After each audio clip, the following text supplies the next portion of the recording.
And we're back. Welcome to No Direction Beyond, your source for Starfinder's news, reviews, and interviews. I'm Alexander Agunas, No Direction's Everyman Gamer, and I'm joined, as always, by the most intrepid Starfinder this side of the galaxy, Uh, James. I'm James. I used to write Code Switch. You know, it's funny. Dragon Elvish says, hello, it feels a long time since I did. Oh, that's Elvish specifically. I thought he was gonna say since us, because I was gonna make the joke that like it's actually been the shortest time between episodes that we've done in like a year, easy. Maybe. Well, think about it, because like we had an episode at the start of March because I had my Oh, root you're canal at right. the end of February. You're right. So like we've actually like it's the shortest amount of time, which is funny because we did we did our show in March, and then Paizo, as they often do, went on to their stream and were like, "Hey, we're gonna sit down with Thurston Hillman and Jenny Jarbowski." And God, I'm so sorry, Jenny, I just murdered your name. Jarzowski. And yeah, exactly. There you go. And I, they sat down and they're like, "Hey, here's all the Starfinder lore," and we're like, "No, why would you do this to us?" And but we're here now, so we have a potpourri episode today. James, explain to Well, us what a potpourri or means. the way you said that word is very weird. Potpourri. Oh, did I say it wrong? It's Yeah, potpourri. I thought potpourri. potpourri was the stuff you put in your closet to make it smell nice. Yes, that is. Do you not know the origin of potpourri as a No, synonym for like random or miscellaneous? James, I went to school for behavior and education. I didn't go to school for cooking. You explain. Go, please. Potpourri also isn't food. If you eat potpourri, it will make you sick. It's just stuff that smells good. And the joke and using it as a non sequitur, like for nonsense, is from a Saturday Night Live. Because when Alex Trebek did or when Will Ferrell did the Jeopardy episodes, that was always the random category was potpourri. Wait, so I'm confused. Yeah. Oh, wait. No, but I googled that and I saw it potpourri, and that's like a mix of dried naturally. Oh no, actually you're right. Oh wow, I I should have read. You, there's so many layers of here that you just did No, not come together, huh? so literally like James said that, and I wanted to make sure I knew what he was talking about, and I thought he meant like a food because James is a food guy. And I googled potpourri, and like it shows like this pretty bowl with all like the herbs and dried fruits and stuff, and I saw that and wow, that's tasty. This must mean like a type of soup or something. You put everything in like when you're going to when like when you're getting hot pot. And so I was like, okay, cool. And so I went and I had a bowl. Wow. I mean, it still fits because it's just like everything kind of together. But yeah, the use of it as just a term synonymous for just like whatever is else is in there, whatever's left is just from Jeopardy, Wow. just from Saturday Night Live Jeopardy. This is your guy who writes adventures for you, and rules contents. I know what words mean. No, you don't. Writers don't know words. They know the That's sources. I mean, that's very true. You've seen me play tabletop role playing games, and you're like, I'm or I not you're I'm like I just don't remember things. It's like wow, and like we play first edition Pathfinder, and my joke is always like, yeah, I've forgotten more things than the average gamer ever knew. I don't know what that does, Mike. Yeah. I mean, when I used to play World of Warcraft, there was a trash item that was like Telebrous goo, uh and I had to look up that word, and that's when I realized that people are making it up. yeah. You get to the source to get a word count to get something different. That is what it is. Listen, listen, sometimes you just take a bunch of things that sound like they go, that this word is Greek for shadows, and I understand how words are put together, so I'll put together a fake word. Because let me tell you something, readers and listeners, also readers, if you're reading this for some reason, like good luck. But the secret is that all words are made up. That is true. That is true. It's true. Which is some of us agree that some words are canon. It's like being in a fandom, a literary fandom. Speaking about being in a fandom, we have a whole bunch of random little things to talk about today. James, do you want to name some of the things we're talking about today? There was that Starfinder live stream that went over a couple little hints of what's coming out in the next couple books. Yeah, Next book specifically, and a little bit extra. the next book. Some ancestries, uh, and then what else did we have? I mean, you had story time. We were gonna I have story time with I don't know James. if it's huge story time, but just a little bit of story time because I got to run the Starfinder Shards of the Glass Planet Starfinder Society playtest adventure for not society credit, Uh, I offered the players that they didn't want it. Oh my god, they turned down free society credit. They don't understand. You remember back in the day, we would go through hoops for that. Yeah, I mean, it's a different time. Also, I grabbed a group of people because I am still up in the air about second edition rules Sure. because I'm not big on Pathfinder second edition rules. Um, Yeah. and I think maybe my perception of it is skewed by the group that I generally play with. So I gathered a group of random people that either don't play TTRPGs, have no Starfinder experience, or just people atypical that from my normal gaming group, just to run it through with them to see how they like it, and maybe that will change my perspective a little bit.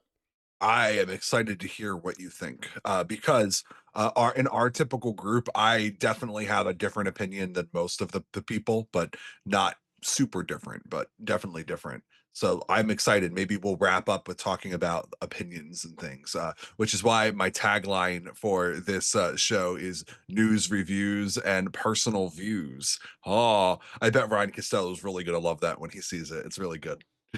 I'll, t- I'm proud of it. I'll tell you, after last month's show, not getting a text from him with the 2FA, it felt good getting that again. Because the Yeah. last, if you missed it, the last episode we didn't have access to Mr. Costello because he was on vacation, uh, and we weren't going to bother him, so we ended up streaming that to YouTube, which is easier for me. But you know, Yeah, the so if the you're backlogs looking here. for if you're looking for episode 94, you can either go watch it on YouTube, or you could go to nodirectionpodcast.com, our like super headquartersy place where you can find that episode and a link to it on our stream, and you can just listen to it. But if you want to actually see our faces, you have to go to YouTube. Yeah. Sorry. Also, YouTube lets you do it in times 2 and now times 3 speed on mobile, which I love for most things. James just wants to get through the content faster, more content, feed it. Yeah. Yes. Do you not listen to stuff on times 2? Oh no, I do sometimes. It's especially like if I'm watching like if I play Magic the Gathering. So if I'm watching like a review of a new precon deck and I don't really care about half of the stuff they're saying, I just want to get to the spoilers and the reprint value, and I'll listen at times too. And then just watch as the cards pop up on the screen. I'm like, huh, small talking man and funny box makes silly sounds win fast. Yeah, exactly. Like it just lets you get through stuff. Because there's a lot of content that is produced every day. So that's a total side tangent. Lava Being in chat says there was a live stream. We record all of our episodes live on Wednesdays, the final Wednesday of the month. Every episode is live. I think You're here I think live. I think regarding the Starfinder. Oh yeah, yeah, yeah. We did play those live. Those were fun. Well, no, because they did it as a blog post as well. A lot of the news that they did in that live stream. Yeah, yeah, definitely. Yeah, you know, they did a live stream. They had Paizo Fridays. I imagine that they promote them, but I never really see the promotions when they go out. Most of the times when I hear about it, it's because like I'm in a bunch of freelancer discords, or like I chat with Dustin, and he'll be like, "Oh yeah, we're doing this thing, all these announcements," or he likes to send me art from the streams. He gets very excited about the art that they show. Yeah, there was some So new art, which is good. yeah, new art is always great. That's how you get people pumped. You got to give things people can see. You sell what you hold. Yeah, like the blog post has like a new Patra art and a new contemplative art. Uh, Yeah. and they were instantly recognizable, which is good because I didn't realize they had tags under them, and it took me a second. Yeah, yeah. Well, should we start with the stream then? It sounds like that's where our interest has meandered. Yeah, I mean that was the most news. Uh, Yeah, definitely. yeah, they were given like 16 extra ancestry options. I don't think any of them are new to the system. Um, they were just kind of promotions of the previous um, ones that had previously existed. No Yeah, no Ejit as so far, which someday. sours my heart, but one day. And if the camel people, if they're in there before Squidbillies, I will riot.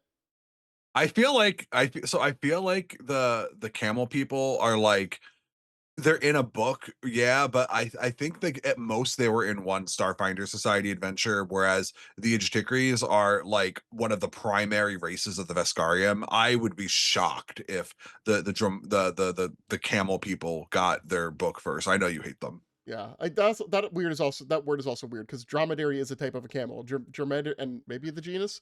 But when you Uh, shorten it, my brain don't work. It short circuits. that's true. Sounds like I have a stutter that I don't have.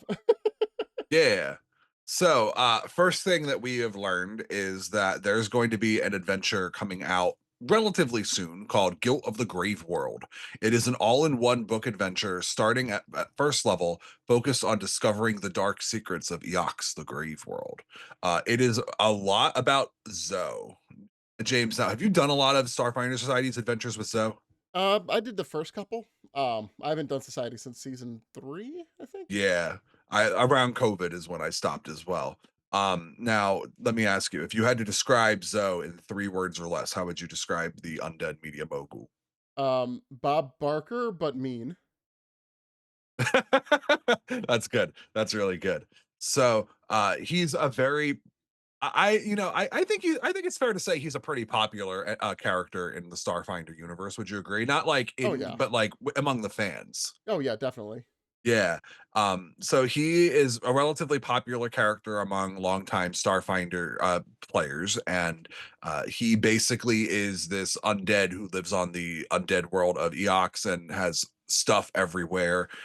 Lots of interesting tie-ins in Starfinder Society with him, because Starfinder Society does a lot with like, mass media and like publications. And one of the things I'll say about Starfinder Society is like there's a lot of really good adventure paths for Starfinder, but I feel like Starfinder Society is what ended up driving a lot of like Pack World's lore development forward, kind of like what happened with Pathfinder in first edition and honestly in second edition.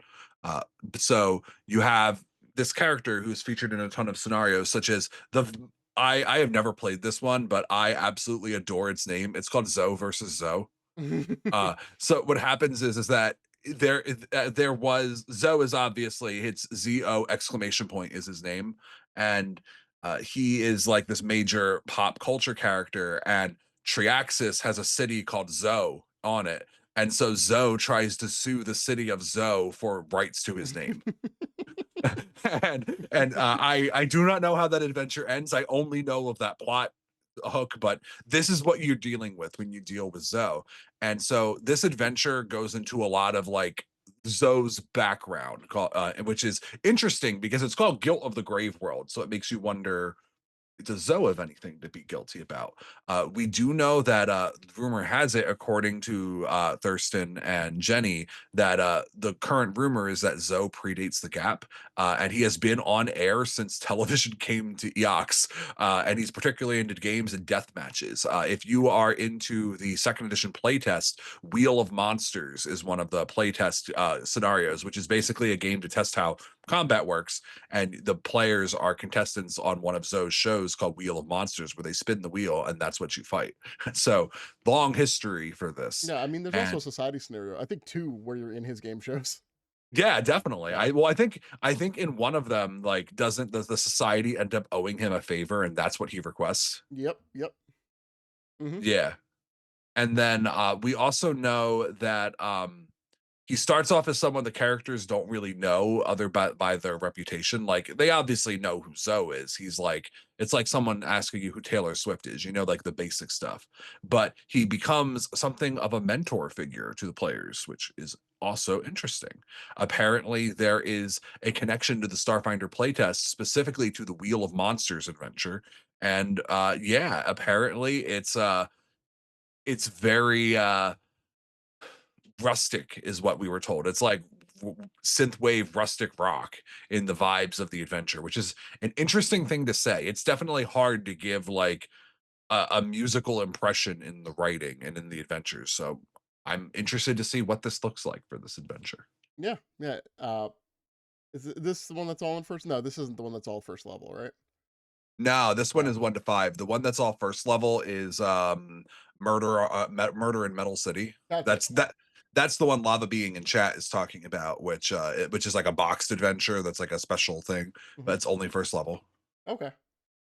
Oh, I mean, it should be interesting. I mean, I think the reason why society is such a strong pusher for your lore is the people that write you. There's a lot of people that are freelancers in the community that tend to write for society scenario adventure, so they tend to be more fans.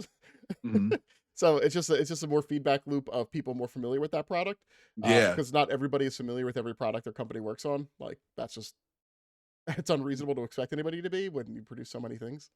Yeah, and I also think that like adventure paths tend to focus on one big event that's going on, right? Yeah. And this is partially true in first edition and second edition, but it's super true in Starfinder, where like a lot of the adventure paths are kind of like closed off from the setting. Like you'll be focusing on this one specific thing that you're doing, and it might not even be in the pack worlds, like Yeah.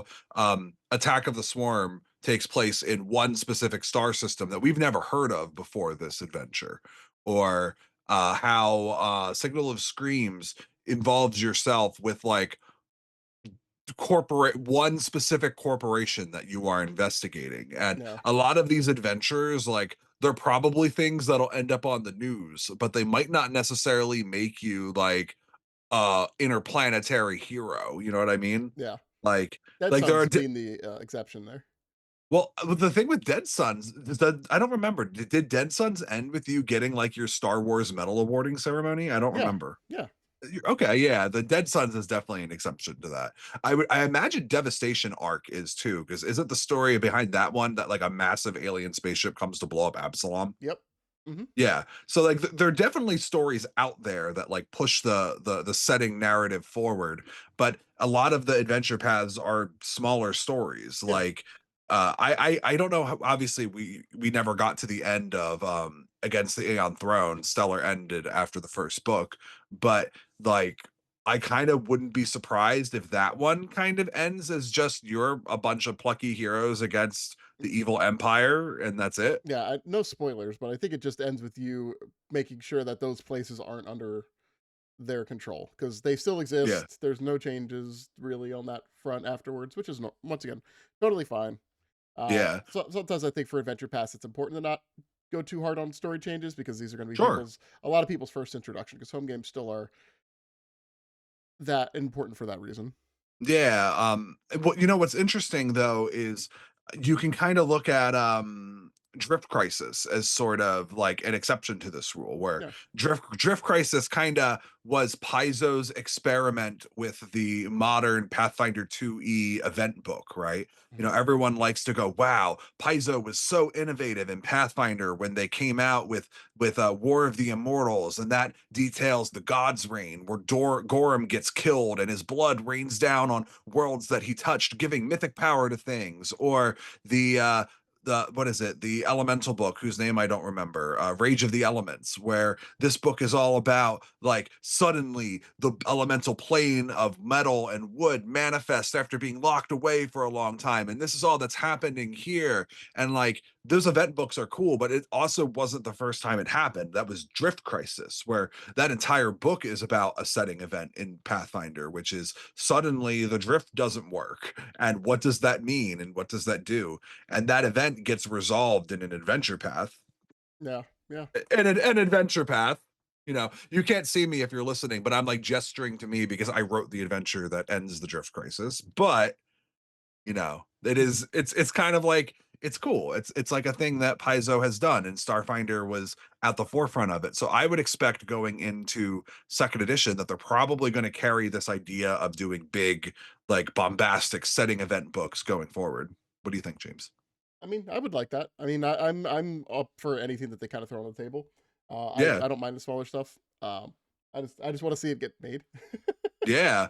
I mean, and talking about things getting made, I feel like nothing is really off the table anymore, especially if, you know, the Starfinder team is going to take cues from the Pathfinder team. You know, I'm interested to see if they develop something like Pathfinder's Lost Omens line. The Lost Omens line is kind of like player companions and campaign setting guides from first edition fused into one hardcover book, Hmm. where like it's got new rules content around this theme, but it's also a big setting guide for things that are going on.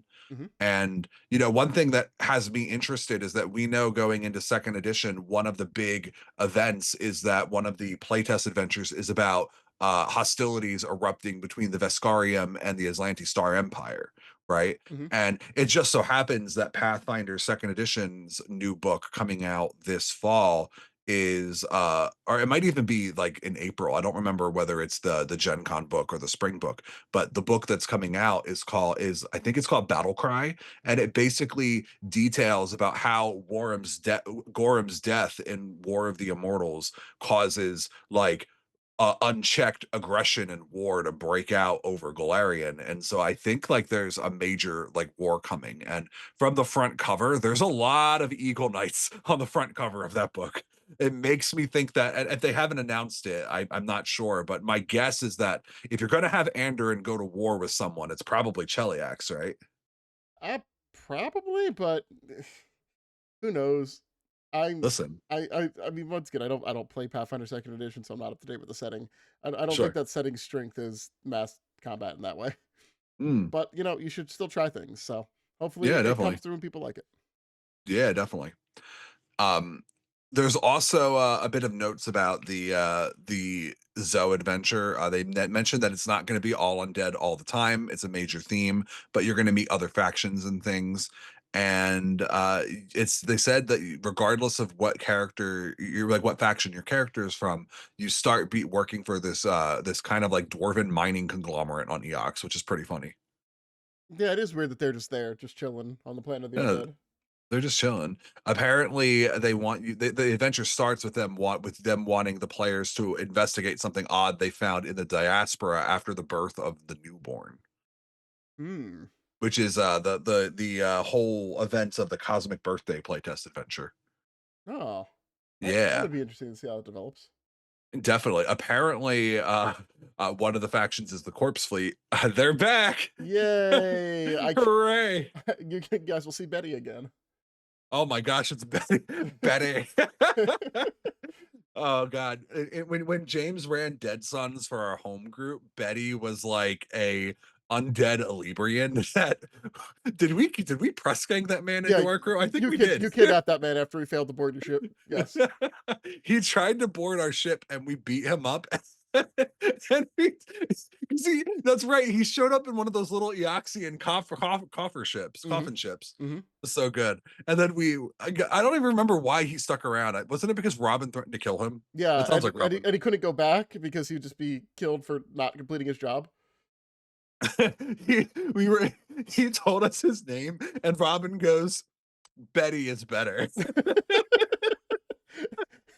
When you don't want to die, your name's Betty. Oh my gosh, I love that game. That game is so fun. If you've never played Dead Sons, I definitely recommend it. It's definitely a funny game. Yeah, it can be. That is not as it is written. No, no, no. But the stuff that's not written is the stuff that the players remember because that's the Exactly. stuff they contributed. Exactly. Definitely. And then there was a whole bunch of monsters they previewed. One of them was called the Bone Flayer. It was like a mechanoid creature made out of white bones, similar to a small dragon. Hmm. I think that's pretty cool. Yeah. Yeah. Yeah.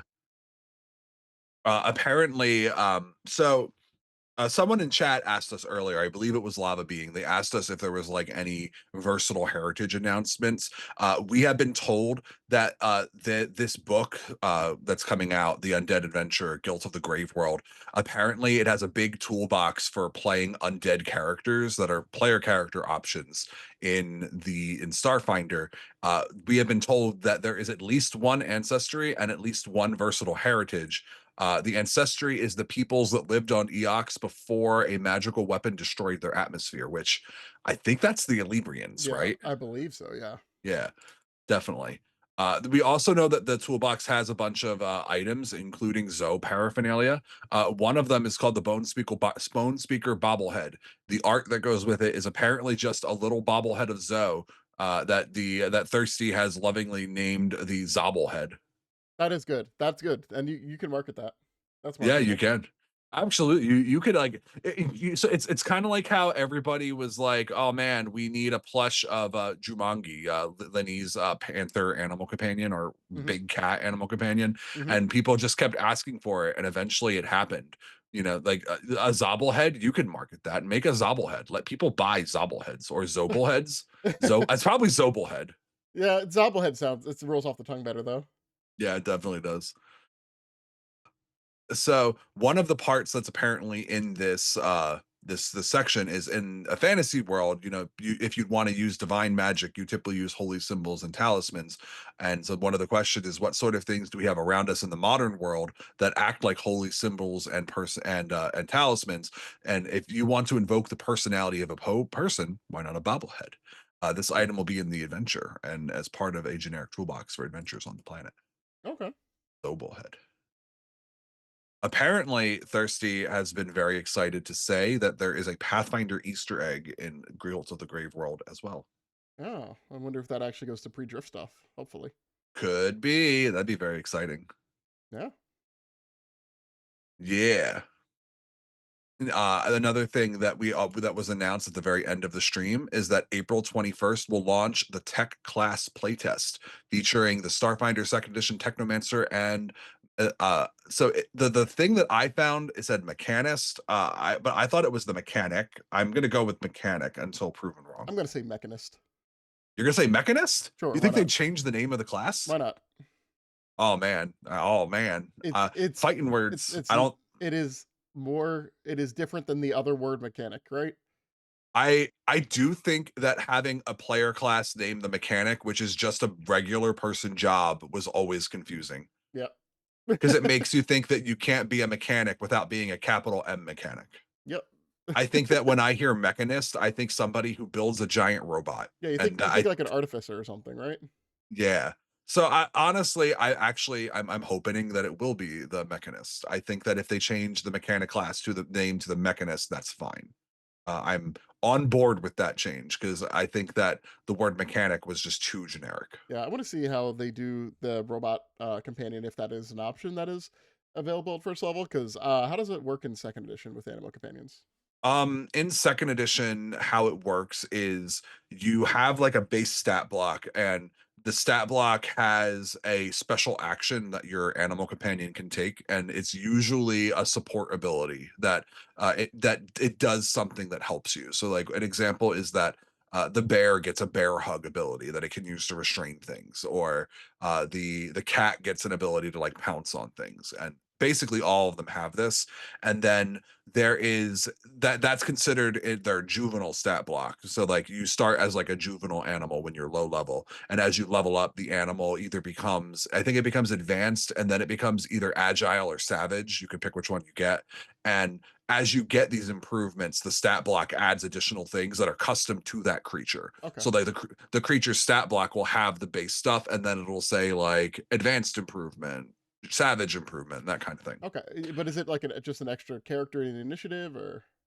Yeah. So Okay. how it works is that they have it. Well, it's not an extra character in initiative, but it is a separate character. Hmm. And how it works in Pathfinder is that the companions typically don't do anything unless you use the handle an animal action, Hmm. essentially. Hmm. And when you do, you give up one action to do that, and then your companion gets two actions to use. Okay. So that's kind of how minions in general work in Pathfinder. So I would imagine something similar to that is probably how it will work. I'd be interested to see how similar it is to the inventor's little gear buddy. I can't remember what automaton, I think, is what they call them. The inventor is like a Pathfinder, like clockwork gear scrabbler together Machinist. guy. Yeah. Yeah, a machinist. Yeah.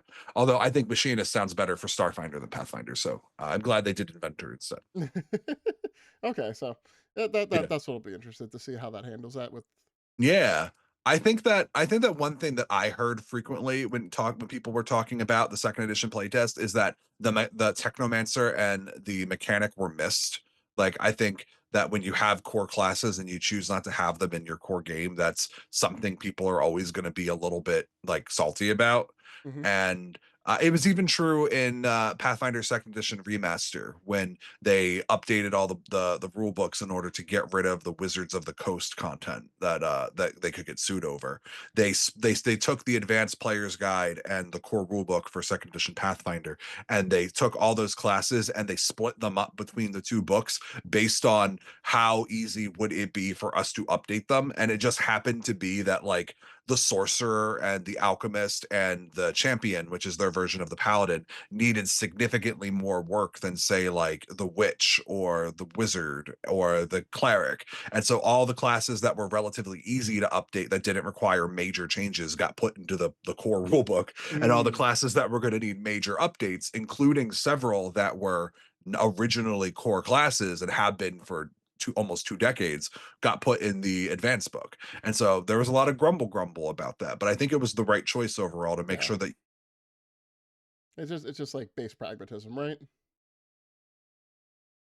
Yeah. yeah, Yeah. best possible product that avoids.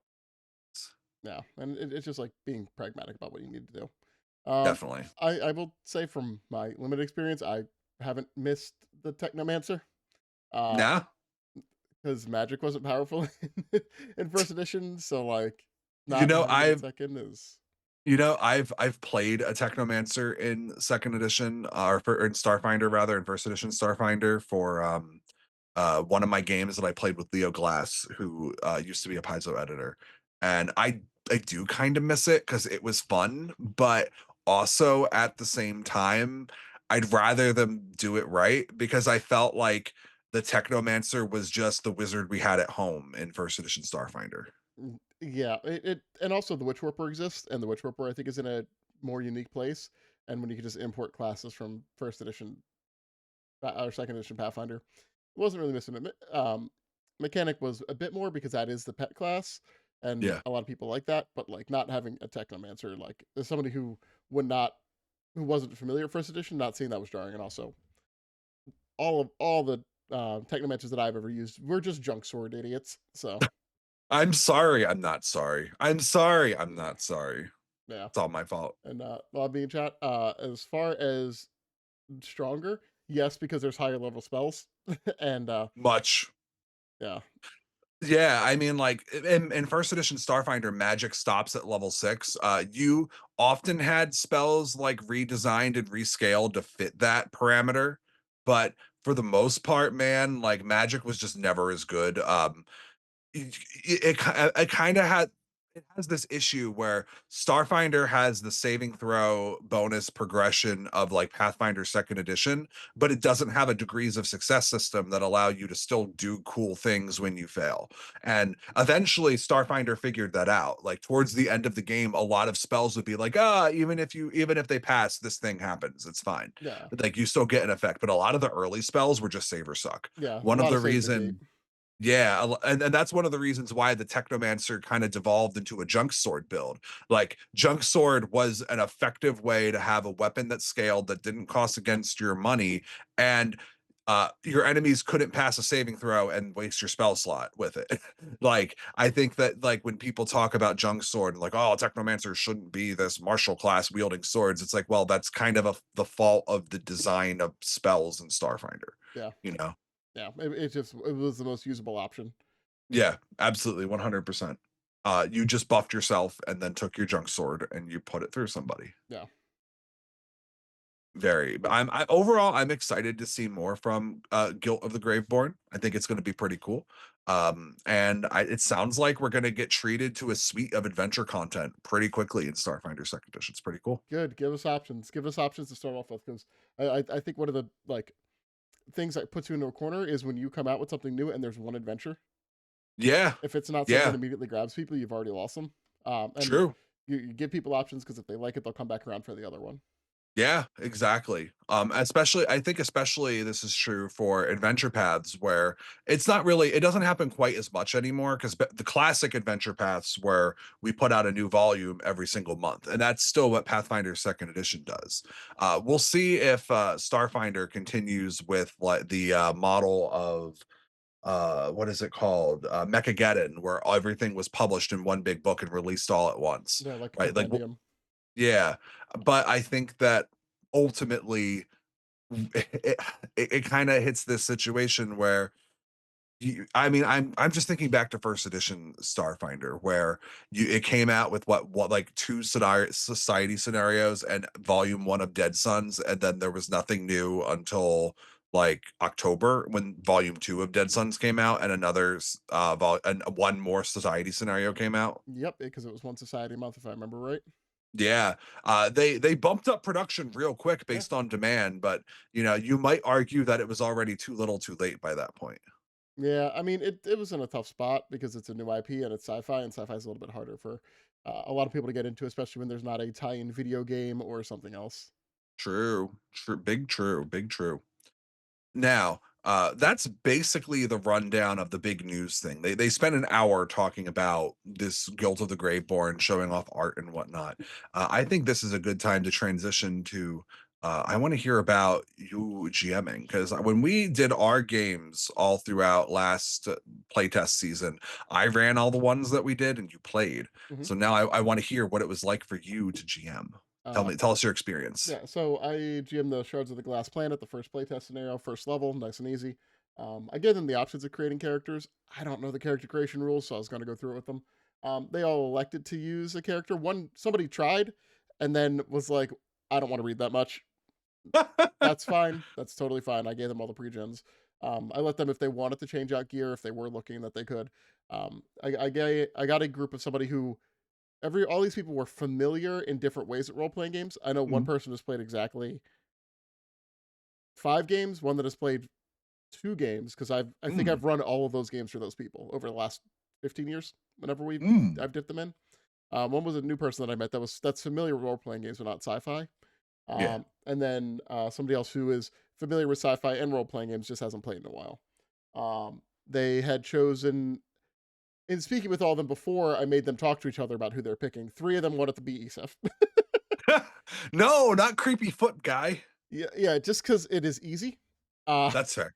and there's not a lot there. One person, they were like, it's either ESEF or the Witch Warper character. And I was like, wow, that is bold to Talk go about from there. range. Yeah.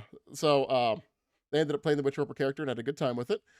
Some of the spell wording was a little bit weird. I did do a little extra legwork to like explain what the tags were for things. A Mhm. lot of stuff is just common like starter GM stuff. Um, Yeah. the system itself, I did do some tweaking of it. Like, I made them only get crit if their AC was beaten by 15, because by 10 is just it can happen too often. They ended up getting very lucky on rolls and botting everything, so it didn't really come into play.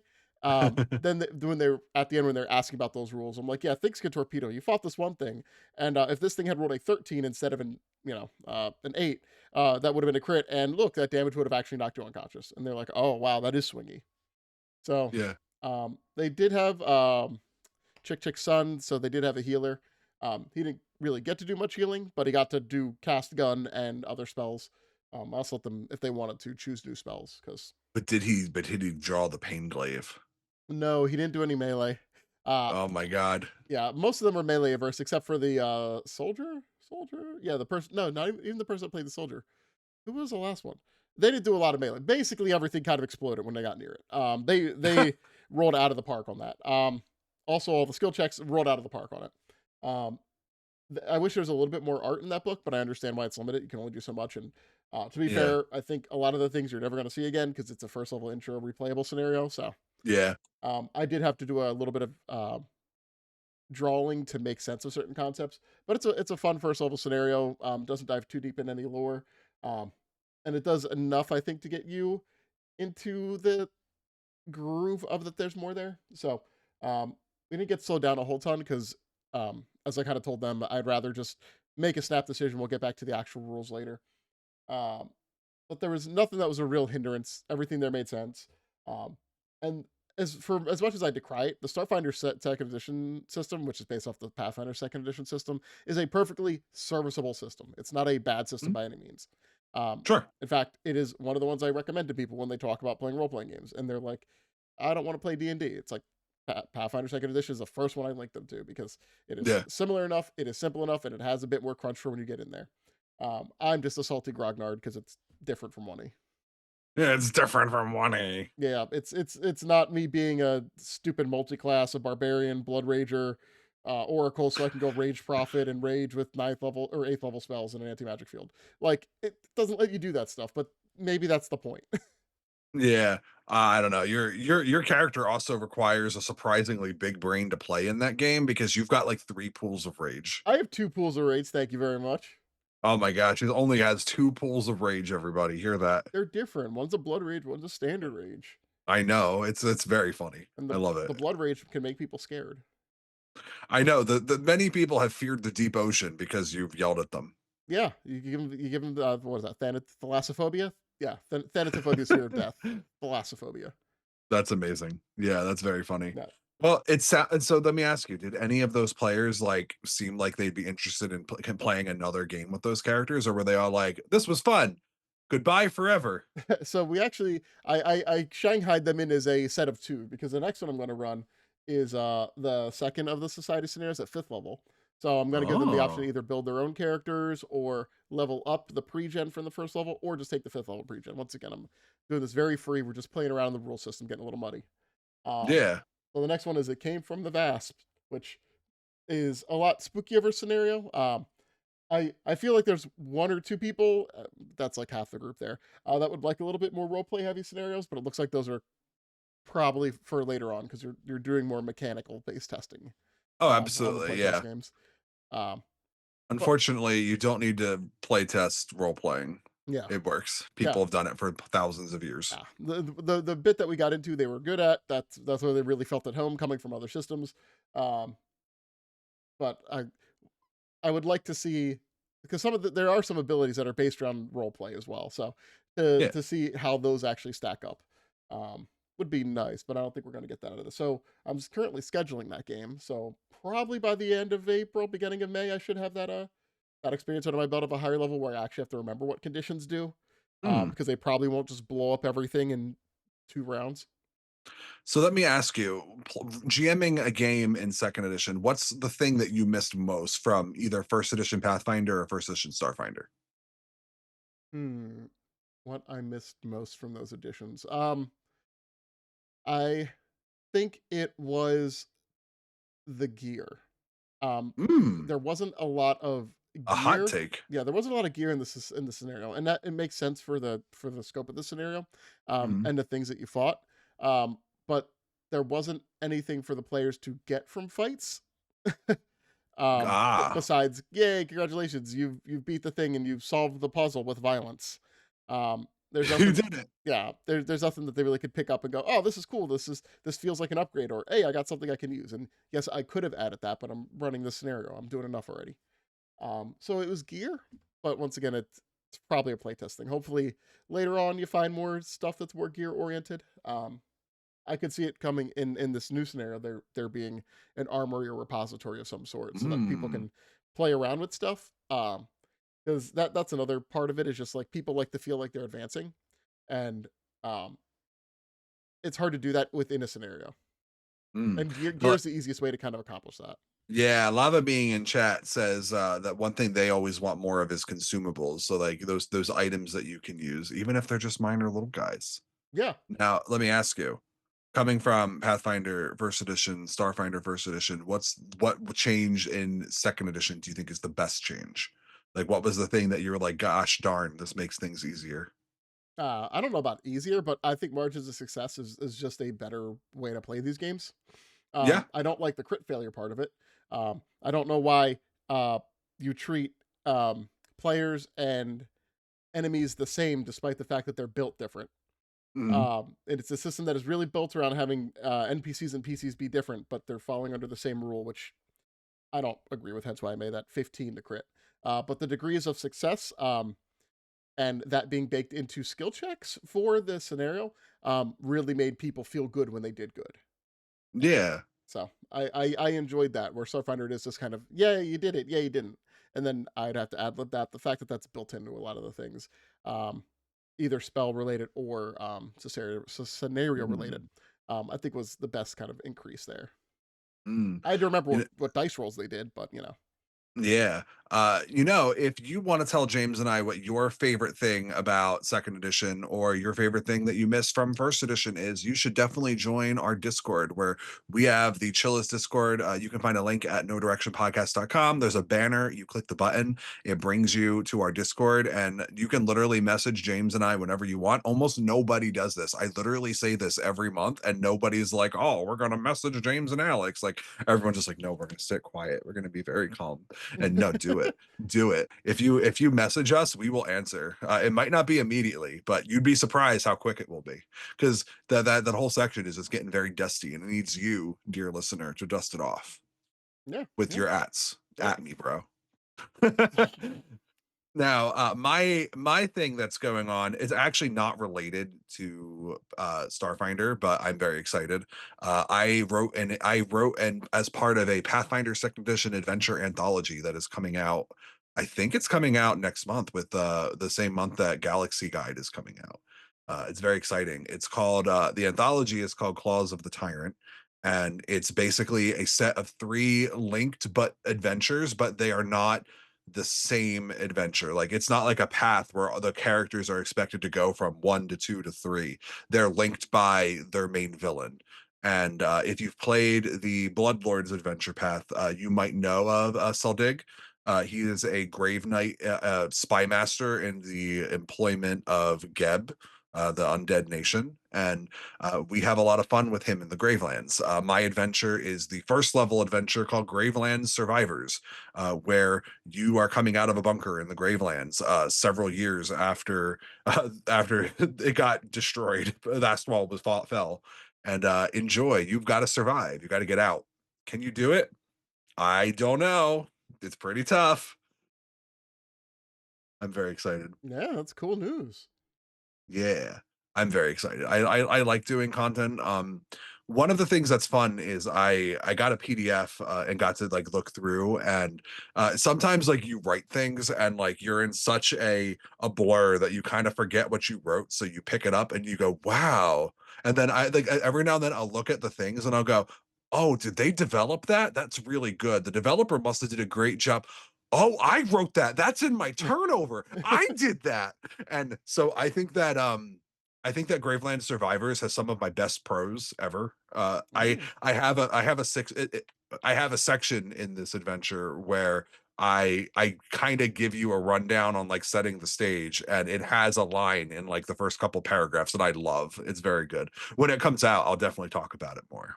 But I definitely would appreciate anybody who wants to go and grab a copy and just say, "Yo, Alex, look, I have your adventure. I'm gonna run players through it and see if I can knock them unconscious." It'll be very easy in Pathfinder Second Edition. yeah, yeah, That's what that oh, very easy. very. And that Timmer in James's voice is very good.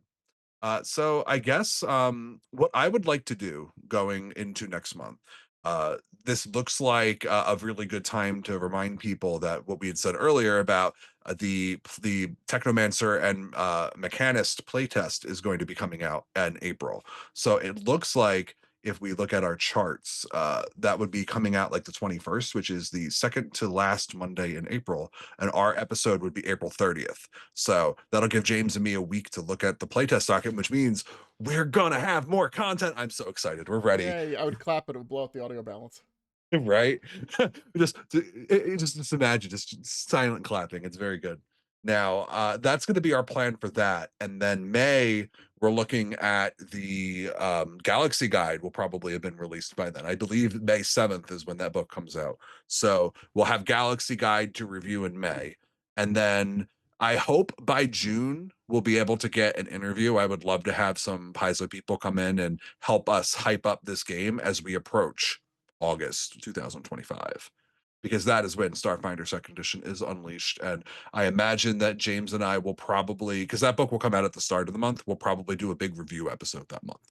And we'll be drowning in content. It'll be content like we haven't had since, gosh, man, before Mechageddon. I feel Yeah, like before Mechageddon. It's yeah. very exciting. Paizo, if you're listening, keep putting out those words. Just keep doing it. Put more, sprinkle them. Give James and me more content, more reasons to get excited and share all of that with all of you wonderful listeners. Very excited. Yeah. Now, James, I've already had my shout out talking about Claws of the Tyrant. Do you have anything cool that you want to shout out? No, No, not even a single thing. no. No.